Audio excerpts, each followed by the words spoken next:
राधा राधा राधा राधा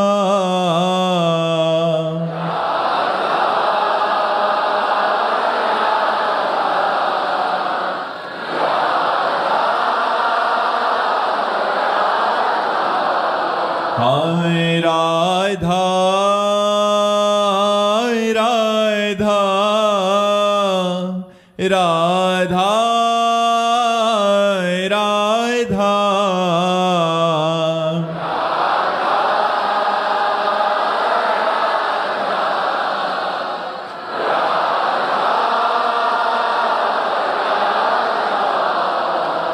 राधा राधा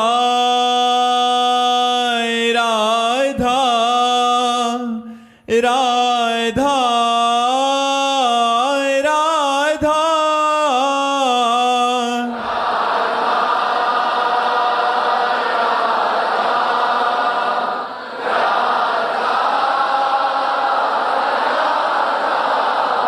हाय राधा राधा राधा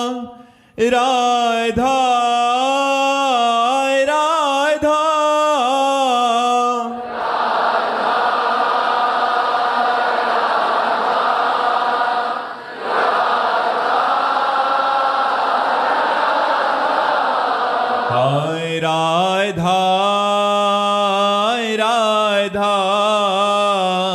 राधा राधा राधा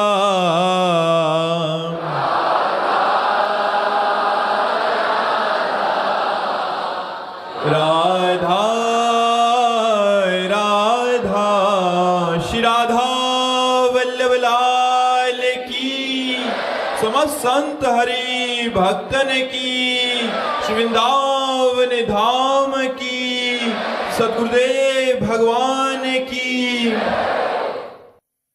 राधे राधे महाराज जी, आपके चरणों में कोटि कोटि प्रणाम। महाराज जी, एक काम क्या भला है, कोई इस पे विजय पाना चाहता है तो कैसे पाए? इसकी कोई कमजोर नस है क्या? हाँ, राम चिंतन। जहां राम तहां काम नहीं, जहां काम नहीं राम। अगर राम राम कहोगे राधा राधा राधा राधा राधा राधा राधा तो ये नष्ट हो जाएगा। ये भगवान के सुमिरन से नष्ट होता है। काम को बल कहाँ से मिलता है? ध्याय तो विषयान पुंसाम संगास्तेषु उपजायते संगात संजायते कामः संगात संजायते कामः। जब हम विषयों का ध्यान करते हैं, खाली हृदय होता है, भगवान का चिंतन नहीं करते, विषयों का चिंतन करते हैं, तब हमारे हृदय में विषयों के प्रति आसक्ति पैदा होती है। और विषयों के प्रति आसक्ति जब पैदा होती है तो उसे भोगने की इच्छा होती है। भोगने की इच्छा का नाम काम है। भोगने की इच्छा पूर्ण होने पर लोभ प्रवृत्ति पैदा होती है। भोगने की इच्छा में बाधा पड़ने पर क्रोध प्रवृत्ति, और क्रोध और लोभ दोनों मूढ़ता छा जाती है। मूढ़ता से स्मृति भ्रम में पड़ती है। स्मृति भ्रम से बुद्धि का नाश हो जाता है। साधक की बुद्धि का नाश होना ही सर्वनाश है। इसलिए यदि काम से बचना है तो भगवान का नाम जप करो, भगवान की लीला कथाएं सुनो और संयोग से बचो। जैसे मोबाइल में गंदी बातें न देखो, ऐसे गंदे लोगों का संग न करो जो गंदी बात करते हैं। ऐसा गंदा भोजन न पाओ। स्फुरना ही बंद हो जाती है यार।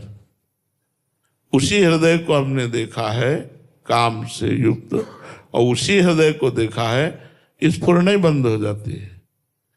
संकल्प विकल्प की तो बात जाने दो, स्फुरना ही बंद हो जाती है। पर नाम जप करते रहो, सत्संग करते रहो, पवित्र भोजन, पवित्र संग, कुसंग का त्याग करो।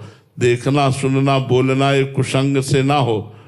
अगर कुसंग से देखना होगा, कुसंग से बोलना होगा, कुसंग से सुनना होगा तो भी काम पिंड नहीं छोड़ेगा।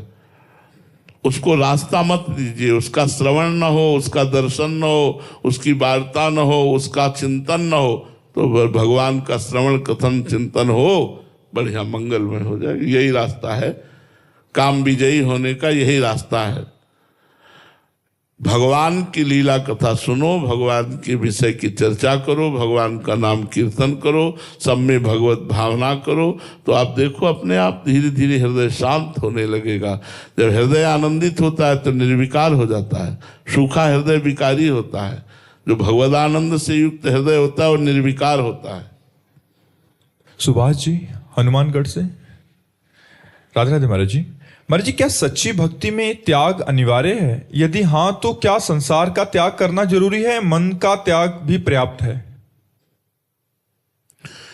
अगर मन से त्याग हो गया तो सच्चा त्याग हो गया ना। मन प्रभु के चिंतन में लगा हुआ है, अन्य वस्तु व्यक्ति स्थान का चिंतन नहीं है, और हम बीच बाजार में बैठे हुए हैं तो आप त्यागी हो, गृहस्थ में हो तो भी आप त्यागी हो। सारा खेल तो मन का है ना। अगर मन भगवान कृष्ण के चरणारविंद में निरंतर चिंतन परायण है तो अम्बरीश जी महाराज चक्रवर्ती सम्राट होते हुए भी महाभागवत हैं। सारा खेल मन का ही तो है। तन से विषय छोड़ दिए पर मन से विषयों का चिंतन कर रहे तो आनंद का थोड़ी अनुभव होगा। आनंद का तो अनुभव होगा जब मन से विषयों का चिंतन छूट जाए। तन भले विषय के संयोग में है लेकिन मन प्रभु के संयोग में है। इसी स्थिति का तो नाम अध्यात्म है कि संसार के संपूर्ण व्यवहार कार्य करते हुए, अपने धर्म का निर्वाह करते हुए वो परमात्मा के चिंतन में तन्मय है, मन उसका प्रभु में लगा हुआ है। यही तो खास बात है। ये कहाँ हो पाता है? शरीर से विषय छोड़ देते हैं फिर भी मन उसे पकड़े रहता है, मन उसका चिंतन करता है। तो जहाँ मन होता है वहाँ स्थिति मानी जाती है। तो मन यदि विषयों में है तो स्थिति विषय वही है, मन प्रभु में है तो स्थिति भागवतमयी है। तो मन को प्रभु में लगाओ, ये बहुत बढ़िया बात है। मन से विषयों का त्याग हो गया तो भोगेगा कौन? अच्छा ही नहीं लगेगा। यहां तक कि ब्रह्मादिक के भोग सब विष सम लागत ताहि, नारायण ब्रज चंद की लगन लगी है जाए। प्रभु की प्राप्ति की लगन लग गई, मन प्रभु के चिंतन में लग गया तो ब्रह्मादिक के भोग भी विष के समान लगते हैं। फिर मर्त लोक के मलिन भोगों की तो बात ही क्या। तो हमारी साधना तो इसी बात की है कि मन हमारा प्रभु का चिंतन करे। भगवत चिंतन करने वाला मन मोक्ष, विषय चिंतन करने वाला मन बंधा हुआ। बंध और मोक्ष का इतना ही अर्थ है कि मन भगवदाकार तो मोक्ष, मन विषयाकार तो बंधन युक्त। अब कुछ भगवदाकार कुछ विषयाकार, यही तो साधना है। हमें इसी साधन को तो समेटना है कि हमारा मन पूर्ण भगवदाकार बन जाए, पूर्ण प्रभु के चिंतन में लग जाए, विषय चिंतन ही न मन करे। यही तो खास बात है। लक्ष्मी मित्तल जी। राधे राधे महाराज जी। महाराज जी, ज्ञान मार्ग के बाद प्रेम मार्ग पर चलना आपके लिए कितना कठिन था? हाँ, बहुत कठिन था, पर गुरुदेव की कृपा से सरल हो गया। इतना कठिन था कि हो ही नहीं सकता था, हो ही नहीं सकता था। पर गुरुदेव की कृपा से कर तुम अकर तुम अन्यथा कर तुम सर्व समर्थ, गुरुदेव की कृपा से संभव हुआ। नहीं तो मन की जो गति है वो जब बाल्यावस्था से वेदांत दर्शन के मार्ग में लगी तो भक्ति दर्शन की तरफ चलना बहुत कठिन था। विषयी पुरुष को भक्त बनाया जा सकता है लेकिन वेदांत मार्ग में चलने वाले को भक्त बनना बहुत कठिन होता है, क्योंकि उसे तत्व ज्ञान होता है। उसे तत्व पर वही सर्वांतर्यामी परम तत्व सर्वत्र विराजमान विश्वात्मा, अब वही मैं हूं। अब कैसे बात बने? महाराज जी, आपके मन में अभी काट नहीं आती क्या, क्योंकि आप ज्ञान मार्ग के तत्व? अब सब शांत हो गया। अब नहीं, ये शुरुआत में 2-4 साल ज्यादा रहा, इसके बाद अब कुछ नहीं, अब ऐसा नहीं चलता, अब ऐसा कुछ नहीं चलता। अब अपना जो वृंदावन का प्रेम रस का मार्ग है वही चलता है, इधर उधर नहीं जाता मन। मतलब अब नहीं है, अब चिंतन नहीं है। महाराज जी, क्योंकि दोनों मार्गों का संपूर्ण ज्ञान और दोनों ही अपने आप में पूर्ण है, तो महाराज जी बड़ा कठिन। हाँ, गुरु कृपा से अब नहीं, अब तो समझ है उस मार्ग की, पर रुचि इस मार्ग में है भाई, ये गुरु कृपा से हुआ है। महावीर सोनी जी, राधे राधे महाराज जी। महाराज जी, चिदानंद में देह तुम्हारी, विगत विकार जान हूं अधिकारी। गुरु जी, कौन साधक परमात्मा के चिदानंद स्वरूप को अनुभव कर सकता है? जो निरंतर भजन करता है, जो साधु संग करता है, जो असत विषयों का त्यागी है, जो जितने कर्म करता है सब भगवान को समर्पित कर देता है, ऐसा साधक भगवान के चिदानंद स्वरूप का दर्शन कर पावेगा। जितने भी कर्म यत् करोषि इष्टम दत्तम तपो जप्तम व्रतम यच्चात्मनः प्रियम, जो भी अपने को प्रिय लगता है वो सब भगवान को समर्पित कर देना। यज्ञ, दान, व्रत, तीर्थ यात्रा सब भगवान के लिए करना। किसान, व्यापार, नौकरी सब भगवान के लिए करना, सब कृष्णार्पणमस्तु। और निरंतर नाम जप, सत्य वस्तु भगवान के सिवा कोई और नहीं है, ऐसी धारणा। और बहुत काल तक जब ऐसी साधना की जाए तब व्याकुलता पैदा होती भगवत दर्शन की। उसी व्याकुलता में भगवान का साक्षात्कार होता है। जब व्याकुल हो जाता है भगवान के लिए उपासक, उसका जीना मुश्किल हो जाता है, तब भगवान का साक्षात्कार होता है। भगवान की देह सच्चिदानंद रूप आए। भगवान कैसे रूप वाले हैं? बोले सच्चित आनंद रूप वाले। चिदानंदमय देह तुम्हारी, विगत विकार जान अधिकारी। जो अधिकारी साधक है वही जानता है कि भगवान की चिदानंदमय देह है। वो चिदानंद देह का दर्शन, स्पर्श और संग प्राप्त करता है। खूब भजन करो, सब कुछ सुलभ हो जाएगा भजन से। अगर भजन नहीं है तो फिर बात नहीं बनेगी। भजन करना, हट करके भजन करना, संसार से हटकर भजन करना, डटकर भजन करना, भजन को करके बचाना, बचा के पचाना, पचा करके भगवान में लीन हो जाना, यही तो साधना है। खूब नाम जप करो। सतीश चंद्र शर्मा जी, अलीगढ़ से, राधे राधे महाराज जी। महाराज जी, कामनाओं के साथ कंचन, कामनी एवं कीर्ति से कैसे बचा जाए? कामनाएं भी हैं और से बचना भी है। साधन पथ पर जब हमारी प्रियता हो जाएगी तो जिसे हम बाधा समझते हैं उससे हम दूरी बना लेंगे, और जो बाधाएं हम नहीं निवारण कर सकते वो हमारे इष्ट निवारण करेंगे। करऊं सदा तिनके रखवारी, जिम बालक राखे महतारी। जैसे माँ अपने बच्चे की हर समय सुरक्षा दृष्टि से निरीक्षण करती रहती है, वो काम में भली लगी रहे, उसकी एक दृष्टि बच्चे पर रहेगी, कहीं कुछ खा न ले, कहीं कुछ कर न ले ऐसा जो उसकी हानि हो जाए। ऐसे ही भगवान की दृष्टि उस भक्त पर रहती है जो भगवान का शरणागत है, जो भगवान का नाम जप करता है, जिसने ये निश्चय कर लिया है किसी जन्म में मुझे भगवत प्राप्ति करनी है। तो फिर जो विघ्न है कंचन, कामिनी, कीर्ति आदि, एक तो उसके पास फटकते ही नहीं, और दूसरे अगर फटकते हैं तो इतना विवेक शुद्ध होता है कि उसे रुचि ही नहीं रह जाती। वो सब व्यर्थ नजर आते हैं। रुचि के बिना सब बेकार है। जब रुचि ही नहीं है तो बेकार ही नजर आते हो, बाधा नहीं पहुंचा सकती। रुचि होने पर छोटी सी वस्तु भी अपना अधिकार रखती है।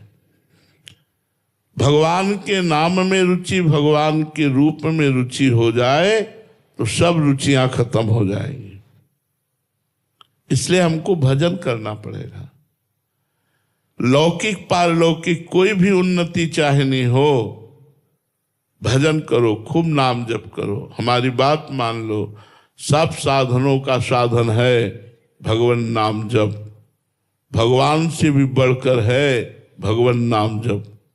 ब्रह्म राम ते नाम बड़ वरदायक वरदान, रामचरित सतकोटि में लिए महेश जी जान। करोड़ों रामचरित मानस का अवगाहन करके भगवान शंकर ने देखा तो नाम पाया, नाम सबसे श्रेष्ठ नाम। यहां तक कि ब्रह्म राम से भी बढ़कर के उनका नाम है राम। तो जब हम नाम जप करते हैं, खूब डट के नाम जप करते हैं, तो कंचन कामिनी कीर्ति में रुचि ही नहीं रह जाती। और यदि कदाचित रुचि या संयोग से भ्रष्ट होने के अभी चांस है तो भगवान उसकी रक्षा करते हैं, भगवान उसको विवेक देते हैं, ज्ञान देते हैं, भगवान सानिध्य में आने ही नहीं देते, बचा लेते हैं, सानिध्य में आने पर अरुचि दे देते हैं, बड़े कृपालु हैं। इसलिए भगवान की शरण में होकर भगवान का नाम जप करो, वही समस्त विघ्नों से बचा लेंगे। दिवाकर राठी जी नेपाल से। महाराज जी, बहुत सारी कथाओं में आता है कि गंगा जी के डुबकी लगाओ तो पाप नष्ट होंगे, एकादशी का व्रत रखो या इस तीर्थ में जाओ तो ऐसा पाप नष्ट होंगे। तो महाराज जी, पाप करने वाले एवं पाप कर्म के लिए मुक्ति के इतने सरल उपाय से क्या पाप को बढ़ावा नहीं मिलेगा, या इससे इसका भावार्थ क्या है महाराज जी? मेरी जिज्ञासा शांत करें। देखो, पाप और पाप की प्रवृत्ति ये दो अलग चीजें हैं। पाप नाश के तो आपने उपाय बताए, लेकिन पाप की प्रवृत्ति का नाश कैसे होगा? प्रवृत्ति का नाश नहीं हुआ तो गंगा ना आया, फिर पाप किया, तीर्थ याटन गए, फिर पाप किया। तो हाथी के स्नान जैसा वो स्नान हुआ। हाथी स्नान किया, धूल भर के सूंड से फिर ऊपर डाल लिया, तो क्या स्नान किया? तो जब तक पाप की प्रवृत्ति का नाश नहीं होगा तब तक बात नहीं बनेगी। इसलिए एक श्लोक में लिखा है, गंगा पापम शशीतापम दैन्यम कल्पतरुस्तथा, पापम तापम तथा दैन्यम हरति साधु समागमः। गंगा पाप को नष्ट कर देती है, पक्की बात है। कल्पतरु दरिद्रता को नष्ट कर देता है, पक्की बात है। चंद्रमा शीतलता प्रदान करके ताप को नष्ट करता है, पक्की बात है। लेकिन संत समागम पाप की प्रवृत्ति का नाश कर देता, पाप ही होना खत्म हो जाएगा। गंगा कल्पतरु और चंद्रमा की भांति पाप ताप संताप दरिद्रता सब का नाश कर देगा। साधु समागम वो पाप की प्रवृत्ति का ही नाश कर देगा। इसीलिए चलते फिरते तीर्थराज संत महात्मा है। मुद मंगलमय संत समाजू, जो जग जंगम तीर्थ राजू। अगर संतों का अवगाहन कर लिया जाए तो करोड़ों बार गंगा स्नान का फल एक बार संत समागम है।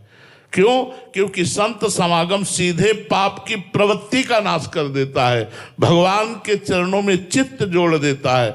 इन तीर्थों का, इन पवित्र नदियों का स्नान करने का फल है भगवान से प्रेम हो जाना। यदि भगवान से प्रेम ना हुआ तो फिर वही पाप प्रवृत्तियां होती रहेंगी, तो लाभ क्या मिला हमें? तो ये पाप बढ़ावे के लिए नहीं है, औषधि रोग बढ़ावे के लिए नहीं है, रोग का नाश करने के लिए है। गंगा जी आपकी बुद्धि को पवित्र करेंगी, गंगा जी आपको साधु समागम दिलाएंगी, साधु समागम आपको भगवान की रति प्रदान करेगा। भगवान की रति से पाप की प्रवृत्ति का नाश हो जाएगा, जन्म जन्म के पाप नष्ट हो जाएंगे। सन्मुख होए जीव मोहि जबहि, जन्म कोट यज्ञ नाश हो तो वही। जब जीव भगवान की शरण में आता है संत कृपा से, तो करोड़ों जन्मों के पाप उसके नष्ट हो जाते हैं। इसलिए संत समागम सर्वोपरि है। संत समागम करो, अपनी बुद्धि को पाप की प्रवृत्ति से हटाओ, फिर गंगा स्नान करो तो आनंद प्राप्त होगा। अशोक कुमार शर्मा जी, राजस्थान से। महाराज जी, भगवत गीता जी में भगवान ने अर्जुन जी को उपदेश में स्थिर बुद्धि वाले मनुष्य के बारे में समझाया और बताया गया है। महाराज जी, स्थिर बुद्धि वाले व्यक्ति का बौद्धिक स्तर किस पराकाष्ठा तक होता है महाराज जी? देखो, अभी हमारी जो बुद्धि है वो 3 गुणों से विचलित होती रहती है। कभी सतोगुण आया, कभी रजोगुण आया, कभी तमोगुण आया। जो स्थिर बुद्धि है उस पर गुणों का प्रभाव नहीं पड़ता, वो गुणातीत बुद्धि है। वो मायातीत बुद्धि है, वो कालातीत बुद्धि है। कौन सी बुद्धि? जो भगवान में स्थित हो गई है।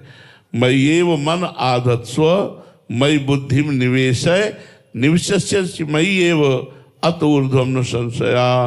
गीता में भगवान ने कहा तुम मेरे में मन को लगा दो, मेरे में बुद्धि को समर्पित कर दो, तुम मेरे में ही निवास करोगे, इसमें कोई संशय नहीं। तो स्थिर बुद्धि वाला भगवान में बुद्धि स्थित रहती है। चलायमान बुद्धि सतोगुण रजोगुण तमोगुण गुणों की प्रेरणा से वो चंचल बनी रहती है। जो भगवान का भजन करके त्रिगुणातीत हो गए हैं उन्हीं की बुद्धि स्थिर रहती है। जो स्थिर बुद्धि रहती है उसमें हर समय प्रसन्नता, आनंद, मोद बना रहता है। खूब भगवान का भजन करो, इसी से बुद्धि शुद्ध होकर त्रिगुणातीत हो जाएगी। अनंत दास जी असम से, राधे राधे महाराज जी। महाराज जी, जब जब हमारे जीवन में प्रतिकूल परिस्थिति आती है तब हमारे भीतर श्री जी के प्रति अटूट विश्वास उत्पन्न होता है। उस समय मन पूर्ण रूप से शरणागत होने को होता है, किंतु जैसे जैसे परिस्थिति सामान्य और अनुकूल होने लगती है वैसे वैसे ही वह गहराई, वो भाव, वो समर्पण बनाए रखना बड़ा कठिन सा होता है। ऐसे में महाराज जी एक जैसी स्थिति कैसे रहे? चलते रहो, आ जाएगी। अभी बड़ी कृपा है कि प्रतिकूलता में आपको ऐसी भावना मिलती है, नहीं तो लोग प्रतिकूलता में टूट जाते हैं। ये तो आपके ऊपर कृपा है जो प्रतिकूलता में गाढ़ शरणागति की। ऐसा ही सच्चे भक्त का ऐसा ही हृदय होता है। अनुकूलता में थोड़ा सा ढिलाई आ जाती है, विस्मरण होने लगता है, थोड़ा मनोरंजन करने लगता है, मन अनुकूलता का भोग करने लगता है। बस यही त्याग हो जाए तो जैसी प्रतिकूलता में स्थिति रहती वैसी अनुकूलता में रहेगी। अनुकूलता का भोग ना करे मन। इसी के लिए और भजन करो, और भजन बढ़ाओ, स्थिति आ जाएगी। भजन बढ़ाओ, भजन ही स्थिति प्रदान करता है। स्थिति प्रज्ञ महापुरुष में ये अनुकूलता प्रतिकूलता का कोई प्रभाव नहीं पड़ता। भजन बढ़ाओ। वीरेश चौबे जी, राधे राधे महाराज जी। महाराज जी, आप कह रहे हैं कि आप एक कैंसर अस्पताल के व्यवस्थाओं को देखते हैं, कह रहे हैं कि जब मरीज अंतिम परिस्थिति में होता है तो उसके बचने की संभावना बहुत कम होती है। ऐसे में महाराज जी हम परिजनों को कैसे संवेदनशीलता दें? वो बहुत कठिन समय होता है। परिजनों को तो संवेदनशीलता देना कठिन है, क्योंकि वो मोह युक्त है। वो तो यही चाहेंगे बच जाए। पर मरीज को संभालिए, मरीज को न पता चलने पावे कि उसकी दुर्दशा है, वो मरने वाला है, ठीक नहीं होगा। ये बातें मरीज को पता नहीं चलनी चाहिए। मरीज से जब मिलो तो मुस्कुरा के मिलो और आप ठीक हो जाएंगे, आप अच्छे हो जाएंगे। आप जैसे कितने मरीज ठीक होकर के गए, आप तो बहुत नॉर्मल हैं। उसकी मानसिकता ना बिगड़ने पावे। अगर हो सके, आप डॉक्टर हैं, उस समय आप ही उसके वहाँ गुरु भी हैं। अगर आप उसे कह दें कि राधा राधा जपिए, राम राम जपिए, इससे तुम्हें और लाभ मिलेगा, तो उसका अंतिम सुधर जाएगा। तो डॉक्टर का भी कल्याण हो जाएगा और मरीज का भी कल्याण हो जाए। जब पता है ये मरने वाला है तो उससे कहे तुम बहुत नॉर्मल मरीज हो, कोई सीरियस नहीं हो, ठीक हो जाओगे यार, ठीक हो जाओगे। बहुत से ठीक हो गए यार, हमारी बात मानो। तुम पढ़े पढ़े ये काउंटर लो, राधा राधा जपो। अगर तुम राधा राधा जपोगे तो तुम्हारी मानसिक पीड़ा नहीं रहेगी, उसका कल्याण हो जाएगा। जब पता है मरने वाला है तो उसे भगवान नाम अगर जपने की प्रेरणा दी जाए तो उसका मंगल हो जाएगा, कल्याण हो जाएगा। आप डॉक्टर हो, आपको सैकड़ों चांस ऐसे मिलेंगे जिसमें जीव का उद्धार कर सकते हो। यदि अंतिम समय भगवान नाम सुना दिया, भगवान नाम जप की प्रेरणा दे दी तो जीव का मंगल हो। मान लो वो ना जपे, आपने 2 बार उसके पास कहा राधा राधा, अब वो सैया से उठकर कोई नया पाप कर नहीं सकता। अब मरेगा वो तो 2 बार राधा नाम सुनने का फल उसे मिलेगा और वो नरक से बच जाएगा। तो अगर हमारी प्रार्थना माने तो जब ये पता चले कि इसका शरीर अब नहीं बचेगा क्योंकि स्थितियां होती हैं ऐसी, तो उसे भगवान नाम का उपदेश करे, भगवान नाम सुनावे। परिवार वालों को नहीं समझाया जा सकता क्योंकि वो मोह से ग्रसित है। उनको तो यही लगता चाहे जितना रुपया लगे डॉक्टर बचा लो। अब डॉक्टर ने पूरा प्रयास किया, नहीं बचा पाते तो अस्पताल तोड़ते हैं, डॉक्टर को गाली देते हैं, डॉक्टर का विरोध करते हैं। ऐसा नहीं करना चाहिए। अंतिम श्वास जिसकी जिस क्षण होनी है उसी क्षण होनी है, चाहे डॉक्टर अमृत पिला दे तो भी। ये मृत्यु लोक है, यहाँ सबको मरना है।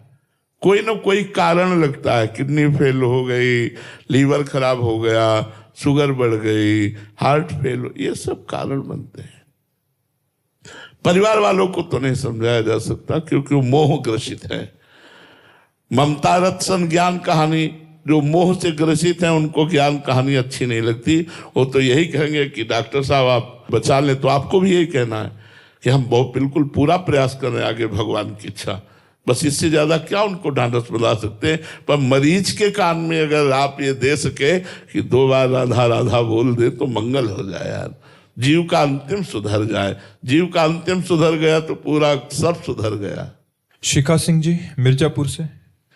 राधा वल्लभ श्री हरिवंश महाराज जी शरणागति में कलंक क्या है और इससे कैसे बचा जाए? अपनी चिंता करना, मेरा कल्याण होगा कि नहीं, मेरा भरण पोषण होगा कि नहीं, मुझे भगवान मिलेंगे कि नहीं, या किसी भी तरह की कोई अपनी चिंता करना, ये शरणागति में कलंक है।